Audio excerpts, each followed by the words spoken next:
Salut tout le monde, alors après ma vidéo flop 2022, voici maintenant ma vidéo top 5 films 2022. Comme je l'ai dit précédemment dans les flops, il y a beaucoup de blockbusters que je n'ai pas été voir cette année parce que déjà le prix des places c'est cher et parce que clairement je me contente d'aller voir les films qui m'intéressent, non pas tous les blockbusters, uniquement pour pouvoir en parler ensuite. Je ne vais pas me forcer à parler d'un film que j'ai pas spécialement envie de voir juste pour faire des vidéos YouTube. Donc je me contente d'aller voir en fait les films qui m'intéressent tout simplement. Et c'est pour ça qu'il y a beaucoup de blockbusters cette année que je n'ai pas vus, tels que Top Gun ou encore Thor Love and Thunder, voilà, bref. Donc c'est parti pour mon top 5 films 2022. En cinquième position, surprise, je vais mettre L'année du requin.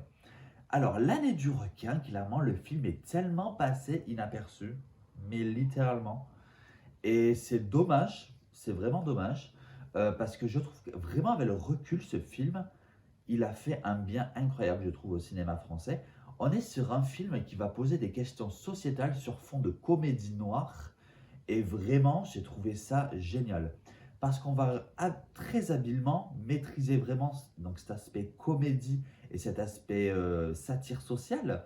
Et ça va être plus ou moins sur le même plan en permanence et ça va se chevaucher sans jamais se rentrer dedans. Donc c'est une écriture qui est particulièrement bien soignée, particulièrement bien maîtrisée. Les acteurs sont au top, ils ne sont pas masterclass mais ils sont au top. Le récit est plutôt bien foutu. Les effets spéciaux, pour le peu qu'il y en a, franchement, ils sont vachement bien là aussi. La réal, eh bien, elle est très sympa. Et vraiment, ce film, je trouve qu'il a un côté réellement nécessaire pour le délire un petit peu politiquement incorrect, tout en soulevant un petit peu les sujets de société dont on n'ose pas trop parler parce qu'on a toujours peur d'en parler. Donc, comprendront ceux qui ont vu le film. Et vraiment, l'année du requin, pour moi, c'était une petite claque à ce niveau-là parce que j'en attendais pas grand-chose. C'est en ça que je me dis que ce film vraiment fait du bien. Il est à voir, je pense, parce qu'on sort de là, on se dit, ah ouais, en fait, je m'attendais juste à rigoler. Et en fait, il fait du bien quand même, ce film. C'est bien de remuer un petit peu le cocotier des problèmes, entre guillemets, actuels dont on ose parler dans notre société. Voilà, donc l'année du requin, pour moi, c'est un film qui vraiment a fait du bien et je le mets en cinquième position. En quatrième position, Scream. Alors Scream ou Scream 5, appelez-le comme vous voulez, j'ai été déçu, littéralement, quand je l'ai vu la première fois au cinéma. Parce qu'il y a un événement qui arrive au milieu du film, comprendront ceux qui l'ont vu, qui m'a littéralement sorti du film. Et voilà. Mais avec le recul, j'ai regardé ce film 3 fois par la suite, quand je l'ai acheté en Blu-ray. Et en fait, non, ce film, il est génial. Et je crois que c'est vraiment le côté non Wes Craven qui a fait que vraiment j'ai eu du mal à rentrer dedans. Une fois que vraiment tu t'y es fait, tu re-regardes le film et tu te rends compte qu'il y a énormément de choses qui fonctionnent. Avec des mentions à certains personnages. Le personnage de Amber, pour moi, qui est une vraie masterclass, qui est magnifiquement bien interprété. On va avoir d'autres personnages, comme le personnage, encore une fois, de Tara, qui est incarné par Jenna Ortega. Jenna Ortega, mercredi actuellement dans la série Netflix, qui est juste démentielle. Vraiment, et c'est très drôle parce que Jenna Ortega n'était pas le personnage principal de la nouvelle monture Scream, mais elle a volé la vedette littéralement au nouveau personnage principal. Ce film, quand tu le revois, tu te rends compte en fait de toutes les qualités qu'il a. Il est quand même plus sombre que les autres, il est encore plus méta que d'habitude. Ça se prend pas trop les pieds dans le tapis, mais c'est quand même à 2 doigts par moment, mais ça se les prend pas quand même. Donc là aussi, j'ai bien aimé. Il y a des petits tacles gratos à Hollywood, c'est pas mal non plus. Le seul vrai bémol dessus, c'est avec quelques petits faux raccords. Voilà, mais je crois que j'en ai parlé dans ma vidéo sur le film. Sinon, vraiment, il y a des vraies bonnes idées. Au niveau de la réal, au niveau du jeu d'acteur, ça se tient. Il y a des petits défauts, mais vraiment, plus on voit le film, et plus on se dit qu'il fait le taf, et plus on se dit que c'est un excellent Scream, pour le coup. Et oui, aujourd'hui, je réévalue ce film littéralement, puisque je le mets dans mon top. C'est pour moi le meilleur film d'horreur de 2022. Et Scream prouve encore que c'est le taulier en termes de slasher humain, je dirais. C'est-à-dire sans Michael Myers, sans Freddy, tout ça, qui eux sont immortels. Voilà, ça reste le taulier dans la matière et vraiment il le prouve encore avec ce film. Et j'ai pour le coup assez hâte du prochain qui va se passer à New York. Donc ça promet pas mal de choses vu que ça se passe dans une grande ville. Donc ce Scream 5, c'est un retour par la grande porte pour moi. mais ne pas se fier forcément au premier visionnage, il faut vraiment le regarder, ça fait partie de ces films à revoir pour vraiment les apprécier et pour vraiment se rendre compte qu'ils ont un vrai bon grand potentiel. On enchaîne en troisième position de mon top, et là ça va être La revanche des crevettes pailletées. Et là beaucoup vont se dire, mais sérieux? Alors, tu as vu les crevettes pailletées, tu n'as pas aimé les crevettes pailletées? Fonce voir La revanche des crevettes pailletées. Pourquoi? Parce que ce deuxième film, c'est littéralement presque tout l'opposé du premier. Le premier, on était vraiment sur une comédie autour de l'homosexualité qui reprenait quand même pas mal de clichés, on va pas se mentir.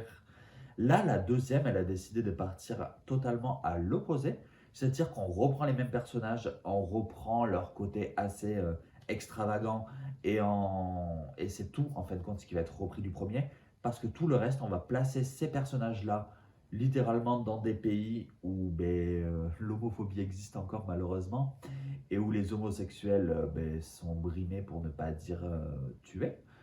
Et donc on va les placer dans ce pays-là et puis on va voir ce qui va se passer en fait. Donc il y en a qui vont se retrouver entre guillemets, sans trop spoiler, dans des situations où, comment dire, on pourrait parler presque de thérapie de conversion, et c'est très grave encore que ça existe de nos jours, mais pourtant ça existe. Et c'est ce que ce film en fait va dénoncer, tout ce qui est autour de la politique de l'homophobie, autrement dit donc les thérapies de conversion, tout ça, et ça va dénoncer ça puisque ça va situer donc son accent dans des pays qui sont complètement homophobes encore à l'heure actuelle.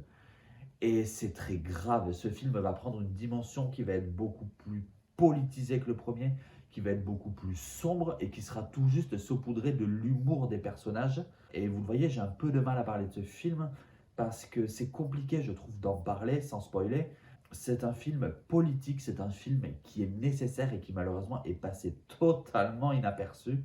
Je trouve ça vraiment dommage. Après, voilà, c'est un film où encore nos personnages vont encore une fois nous faire rire. Mais vraiment, on est aux antipodes du premier. Comme s'ils se mettaient en tête d'avoir un devoir d'information, littéralement. Où on se dit, on va rajouter un peu d'humour pour que le message passe mieux et que les gens aient envie d'aller au bout de ce message, au bout de ces 1h50 de film. Parce que oui, je crois bien qu'il dure 1h50. Il faut le voir absolument pour se rendre compte que ce qui se passe à l'heure actuelle dans le monde, ouais, ça existe encore malheureusement. C'est un film qui va diviser. Ceux qui ont adoré le premier, je pense, ne vont pas forcément aimer le deuxième. Et inversement, ceux qui n'ont pas aimé le premier vont, je pense, adorer le deuxième. En deuxième position, j'aurais jamais cru un jour que j'allais mettre un Marvel dans un top film 2022. Et pourtant, Doctor Strange et The Multiverse of Madness.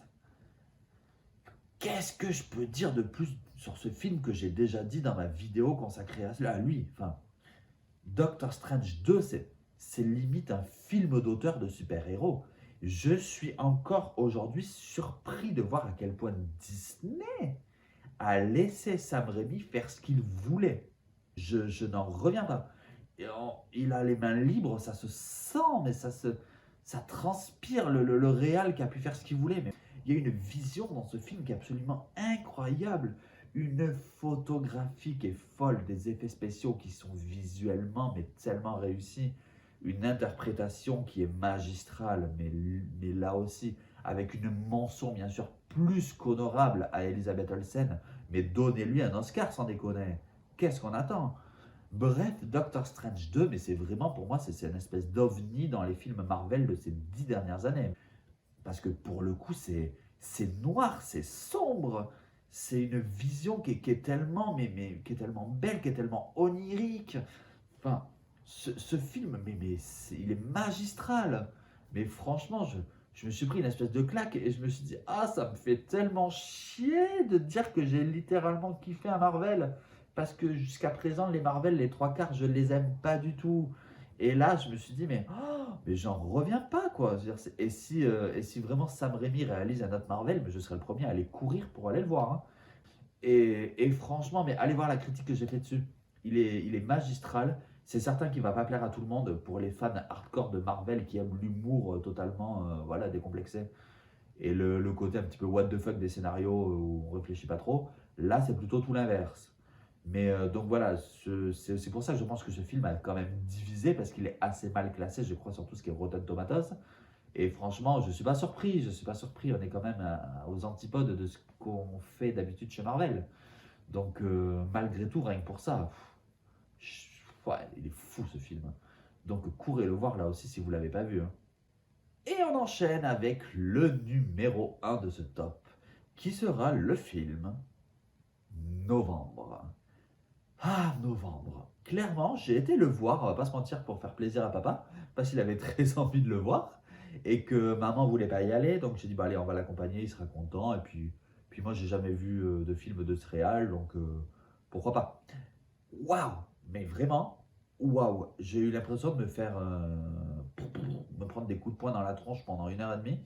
C'est sans mauvais jeu de mots, vu que c'est un film qui traite de la police. Mais vraiment, ce film, c'est un film coup de poing. Tu sors de là, t'es à bout de souffle, t'es là. C'est vraiment, t'as l'impression de faire un marathon. Et quand tu arrives au générique de fin, t'es là. Je peux enfin respirer. C'est incroyable. C'est mené tambour battant, c'est interprété du feu de Dieu par des acteurs remarquables. Et pourtant, Dieu sait que j'aime pas du jardin. Mais là, je suis obligé de reconnaître que je suis en admiration devant lui parce qu'il a un jeu d'acteur qui est fou. Sandrine Kiberlin, qui est plus au second plan, mais qui, mine de rien, fait sacrément bien le taf. Donc, bref, j'ai fait une vidéo sur ce film. Je ne vais pas trop m'étaler dessus. Je vais juste te dire que franchement, la réal est hyper soignée, c'est impeccable. Il n'y a rien à jeter. Le jeu d'acteur, il est incroyable. C'est masterclass. La BO, elle est folle, elle prend aux tripes. Il y a tout qui fonctionne dans ce film. Novembre, pour moi, c'est ma meilleure expérience cinématographique de 2022. Une belle leçon de cinéma, comme j'en avais pas vu depuis fort longtemps. Donc voilà, novembre, top 1 de ce top. Trop de top dans la même phrase. Voilà, qu'est-ce que tu as pensé de mon top 5? N'hésite pas à me le dire dans les commentaires. N'hésite pas à liker si tu as aimé, à t'abonner si ce n'est pas encore fait. Et enfin, n'hésite pas à critiquer. Parce que critiquer c'est bien, mais en version originale, c'est toujours mieux. Allez, salut!